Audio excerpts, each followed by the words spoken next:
vous parler de Illy, qui est un artiste que vous avez certainement rencontré lors de vos promenades dans Chicago. En général, on ne le trouve pas vraiment sur les grandes artères, mais il faut passer par les petites allées ou les petites rues pour trouver son travail. Et Illy est un artiste de Chicago qui expose à Chicago et un petit peu partout dans le monde. D'ailleurs, il expose aussi à Paris, à Londres, à New York. Et il est connu pour ses thèmes un petit peu de paradoxe. Il joue beaucoup avec le trompe-l'œil et les premiers Illy que vous pouvez rencontrer sont les super-héros. Si vous voyez par exemple Superman en grande difficulté au coin d'une porte, c'est bien Illy.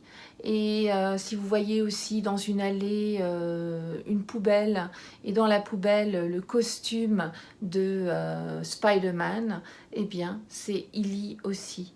Vous pouvez trouver aussi toujours dans la même allée à Bucktown des superwomen qui sont aussi en difficulté puisqu'elles sont attachées et on a un trompe-l'œil qui nous donne l'impression que la porte est ouverte. Les super-héros de Illy nous parlent à tous puisque nous avons tous vu au moins un film ou un dessin animé sur ces super-héros. Mais en général, dans ces dessins animés, on retient surtout leurs super-pouvoirs. Eric Lee, lui, il utilise le paradoxe justement de ce super-héros qui parfois est en difficulté. Donc tous ces personnages sont toujours à un moment de leur vie où ils sont face à un problème.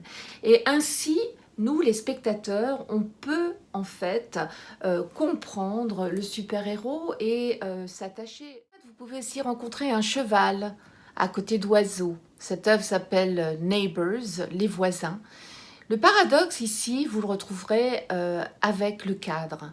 C'est vrai qu'on n'a pas l'habitude de voir des animaux qui sont encadrés comme ça, d'autant plus qu'il utilise la technique du trompe-l'œil qui vous donne cette impression que les animaux sont vraiment vrais et qu'ils sortent, qu'ils sont en 3D et qu'ils sortent leur tête du cadre. Donc le paradoxe, c'est ce cadre, à partir du moment où vous avez un cadre un petit peu baroque comme ça, doré, on a tout de suite cette idée de la valeur de l'argent. C'est une œuvre qui vaut de l'argent. Or ici, est-ce vraiment une œuvre d'art ou est-ce juste l'illusion d'un cheval? D'autant plus que cette œuvre, vous la trouverez sur un garage, sur le mur d'un garage, ce qui veut dire que avant les voitures, il y avait des animaux. Bien sûr, il y avait les étables avec les chevaux. Donc c'est un rappel du passé et un rappel des animaux qu'on pouvait trouver avant. D'autre part, c'est aussi une façon de montrer que le cheval et les oiseaux peuvent vivre l'un à côté de l'autre. Et donc c'est un beau message très important en ce moment à Chicago qui explique qu'on peut être différent et vivre ensemble. Vous allez trouver aussi des pièces d'or qui ont l'air de sortir d'un mur. Il y a cette illusion qui est propre à Eric Lee. Et pourquoi des pièces d'or? Parce que Illy s'interroge sur la valeur de l'argent.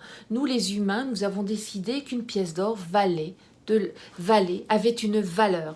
Et dans ces cas-là, lui représente cette pièce d'or, mais d'une manière différente, un petit peu toujours avec cette influence de la bande dessinée. On a l'impression que ce sont des pièces qui ont appartenu à Picsou. Et ces pièces d'or, il y en a beaucoup, donc ça voudrait dire que son œuvre vaut énormément d'argent, puisqu'il y a beaucoup de pièces d'or. C'est tout le paradoxe de Eric Lee.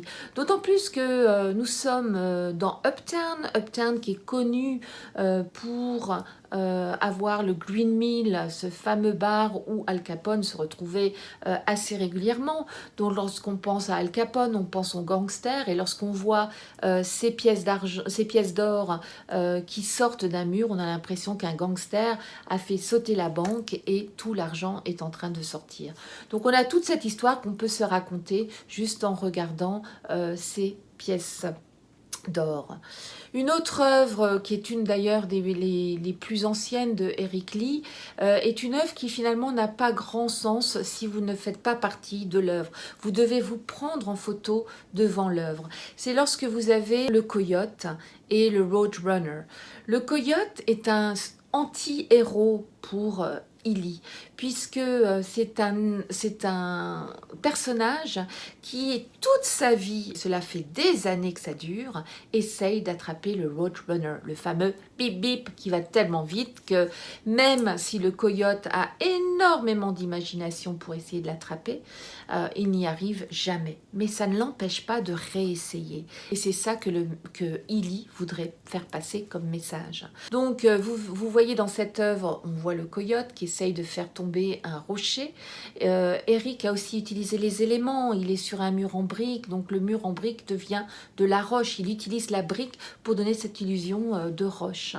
Et puis on ne voit pas le roadrunner parce que c'est vous, donc c'est à vous de vous mettre en dessous du rocher et d'essayer de courir et d'échapper à ce rocher qui va tomber, un petit peu comme on essaye tous en ce moment d'échapper aux éléments naturels qui essayent de s'abattre sur nous en 2020.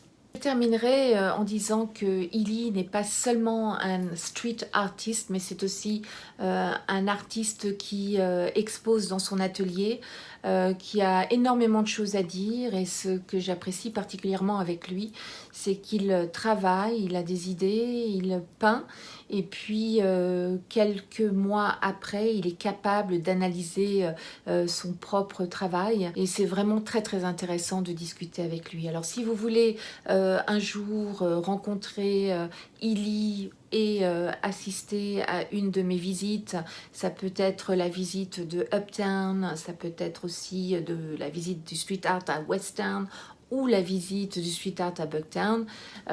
N'hésitez pas à me contacter et je me ferai un plaisir de faire le lien entre l'artiste et vous. Donc je vous remercie de m'avoir écouté, puis à la prochaine fois. Bye bye.